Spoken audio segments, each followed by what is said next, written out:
ربي يا أحمد على محمد حلي خير الصلوات سمد. asalaamaaleykum wa rahmatulahi taala wa barakatuh.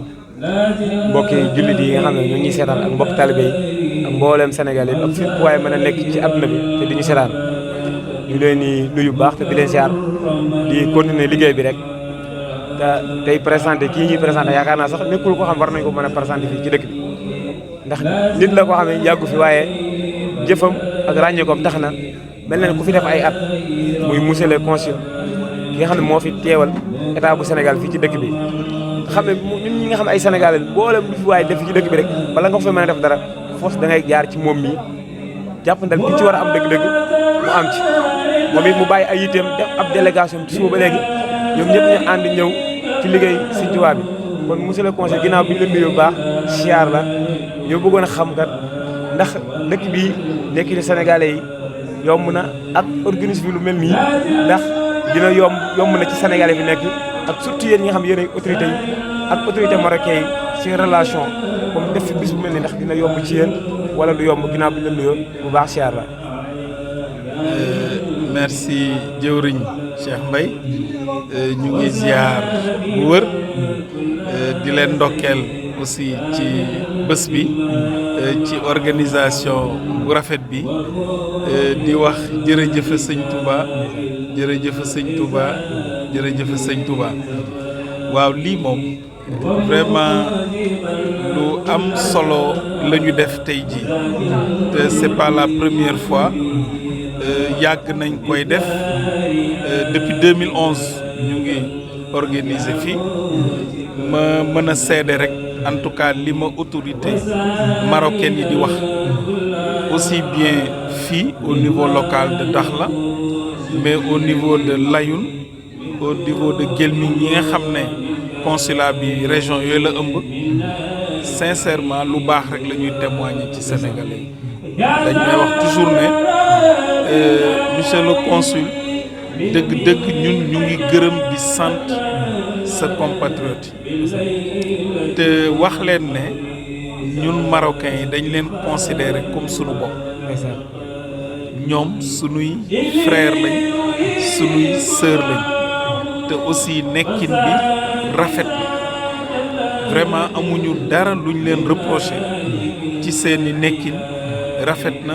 ay liggéeykat lañ vraiment aussi et puis aussi ils sont respectueux loi wu dëkk bi ñu ngi koy respecté waaw xam nga loolu nag bu la ko ay autorité dëkk waxee ci say compatriotes lu dul kontaan bég di sant yàlla loolu rek ngay def moo tax aussi dama leen koy yeggee également ngeen xam daal fii ngeen toll autorité marocaine yi waaw te aussi gis ngeen ne quand même organisation bi yombal nañ ko quand même les autorités marocaines bu baax a baax peut-être doon na jafe au début bi ñu xamagul mais Serigne Touba nag moo mel noonu waaw boo ko xamee rek bëgg te foog naa ne lii dafa wone aussi bëgg bi nga xam ne waa dëkk bi aussi bëgg nañ ko Sëñ Touba ginnaaw bu loolu weesoo li nga wax man dinaa ci mat seede ndax 2012 ba léegi maa ngi fi te màggal Touba 2011 bi ñu njëkk def fii biñ ne dañuy màggal ba organiser màggal gi ba noppi añee yaakaar nañ ko tas séddale ko ci kër yi ndax booba li maanaam li ma la bëgg a wax foofu mooy booba li jënd fi dara mu sotti yombul dëgg la mais tey yaakaar naa ñun ni ñu bëggee mars wala ñu bëgg a organiser saal maanaam lépp day jàppandi maanaam li koy waral mooy lépp jàppandi lu Sëñ Tuubaa la waaye ginnaaw loolu seen loxo daf ciy bokk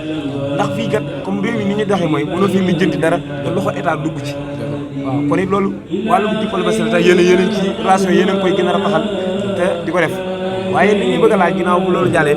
ndax nekk ni Sénégal yi ba bu ñu fi ay jafe-jafe wala sonalu la dara ci sa biir liggéey yu mel noonu non bu autorité marocaine yi defee témoignage bi ñu def ba pare maintenant suñu nekkin bien sûr fii mënul ñàkk ay jafe-jafe waaw am na nag ay jafe-jafe yu bëri yoo xam ne dañuy jànkoonteeg moom mais ndànk-ndànk mooy jàpp golo ci ñaay donc ndànk-ndànk la ñuy teggee difficulté yi nag mën nañ ci wax ne bi ci ëpp mooy mbirum këyit waaw parce que aussi boo nekkee ci dëkk dafa baax nga am këyit te fii aussi këyit yi yombul noonu mais surtout loolu biñ ci gëstoo dañu gis ne ñàkk xam la ñàkk information looloo tax au niveau du consulat créé nañ fa service boo xam ne ci loolu rek lay yëngu gëstu nañ nan la ñuy def ba am këyit fii ci dëkk bi xam nañu yan këyit moom nga war a am xam nañ aussi fi ngay jaar ba nga xam ne sénégalais commencé nañ di ñëw consulat di laaj ñu leen di orienté di leen utloo yenn këyit yi mais aussi wax nañ ak waali bi wax nañu ak autorité dëkk bi ba nga xam ne foog naa am na jafe-jafe yu bëri yoo xam ne teggil nañ ñu voilà donc ma ciy encouragé nit ñi di leen wax ne consulat bi aussi dafa nekk fii également pour gëstu ci di daw ci intérêt wu sénégalais beneen difficulté bi fi am mooy difficulté sunu mbokk yi nga xam ne aussi des fois société bi dafa xaw a dëgër dëkk bi économie dafa dëgër comme partout à cause de la Covid liggéey bi aussi des fois neexul des fois da nga liggéey ba xaw a kii tuuti mais quand même dëkk bi ba léegi rek boo amee métier naqarewul am liggéey maintenant beneen difficulté bi nga xam ne mooy difficulté majeure mais boo xam ne yàlla def na ci sutura mooy sunu doom yi nga xam ne dañ fi ñëw te jaaruñu ci frontière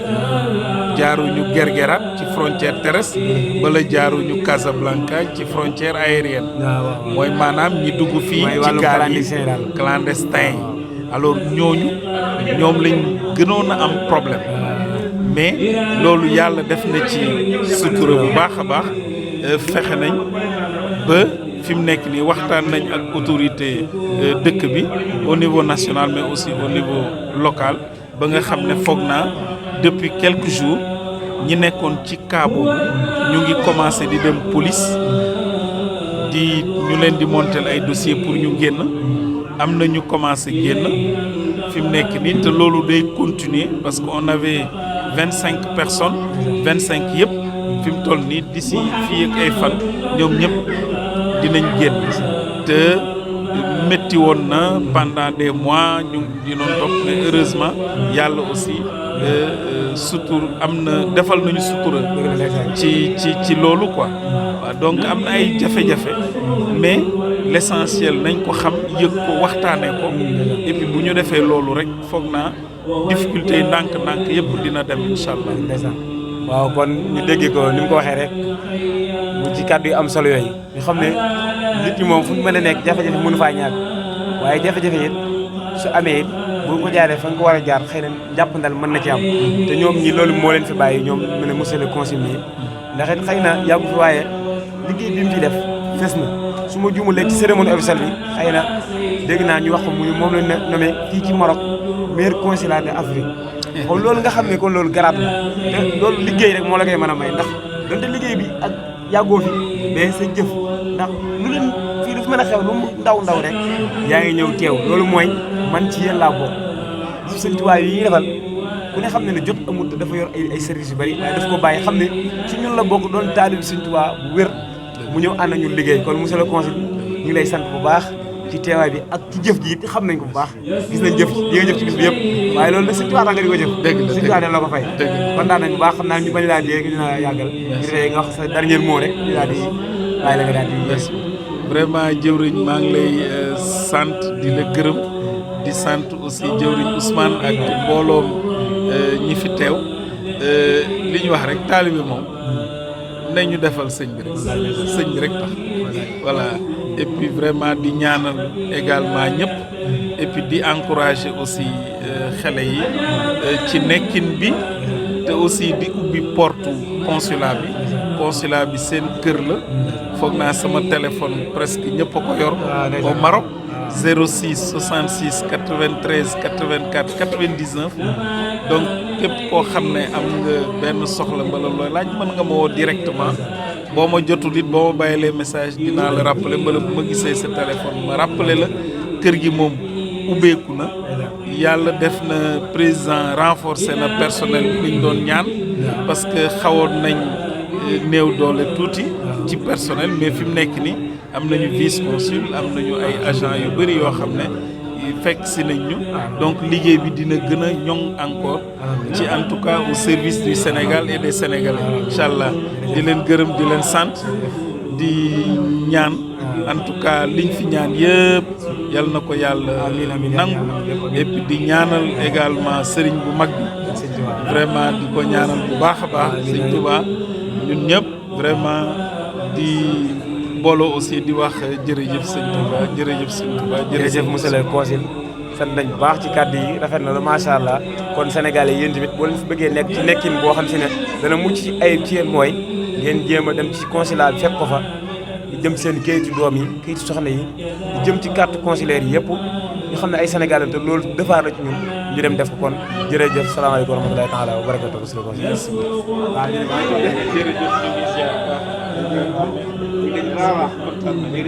wallahi taala wa barakatuh mbokk jullit yi ñuy seetaan ba tey ñu ngi ci plateau yi nga xam moom lañ tax ba léegi booy la liggéey bi rek ki ñu toogal nag mooy Seydina Ousmane ki nga xam ne mooy lu Olof Njaay naan lu jiit njaag yaay njaag mu nekk jëwriñu daara ji jiite mbooloo mi yëpp kon nag bu ne jëwriñu daara ji jiite mbooloo mi yëpp kon nag day baax ñu présenté ko mbooloo mi yëpp xam ko Seydina Ousmane ginnaaw bi ñu leen nuyoo baax siyaar la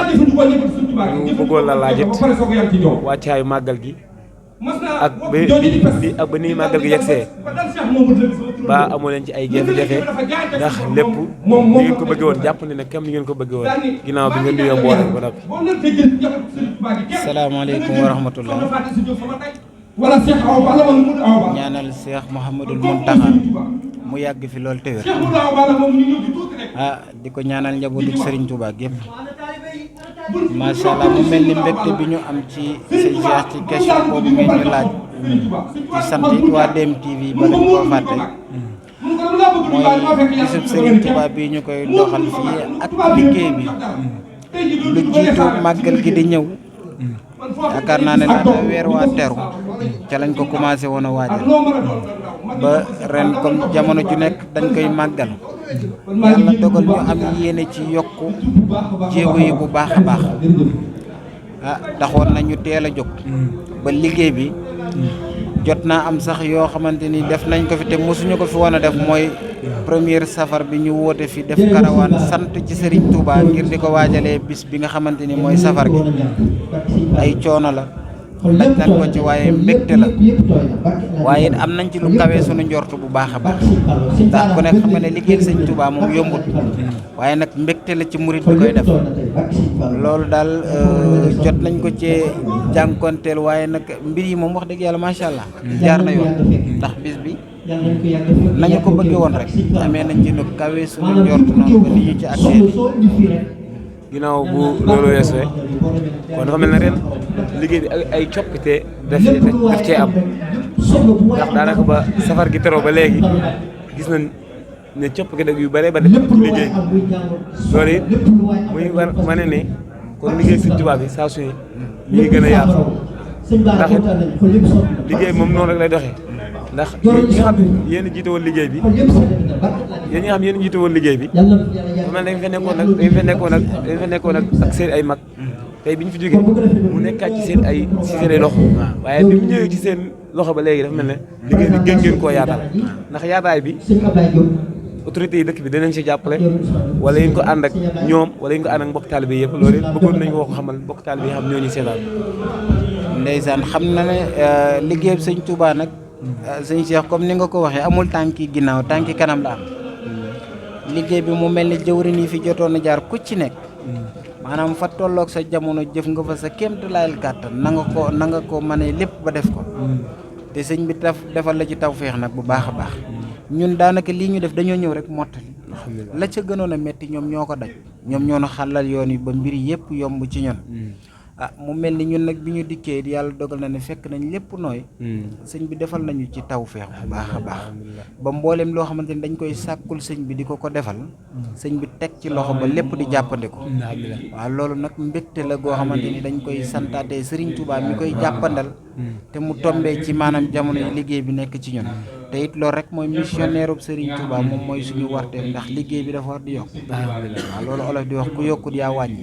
moo tax saa su nekk nu mu yokkee rek la ñuy bëgg alhamdulilah mais ba tey danañu laa bàyyi ngay dem xanaa xaw naa xat na waaye ñu mënut a ñàkk si ñu boole ko ndax dafa mel ne daayira bi dafa bokk ci benn bànqaas ci daayira yi nga xam ne moo lënk mboolem daayira nekk Maroc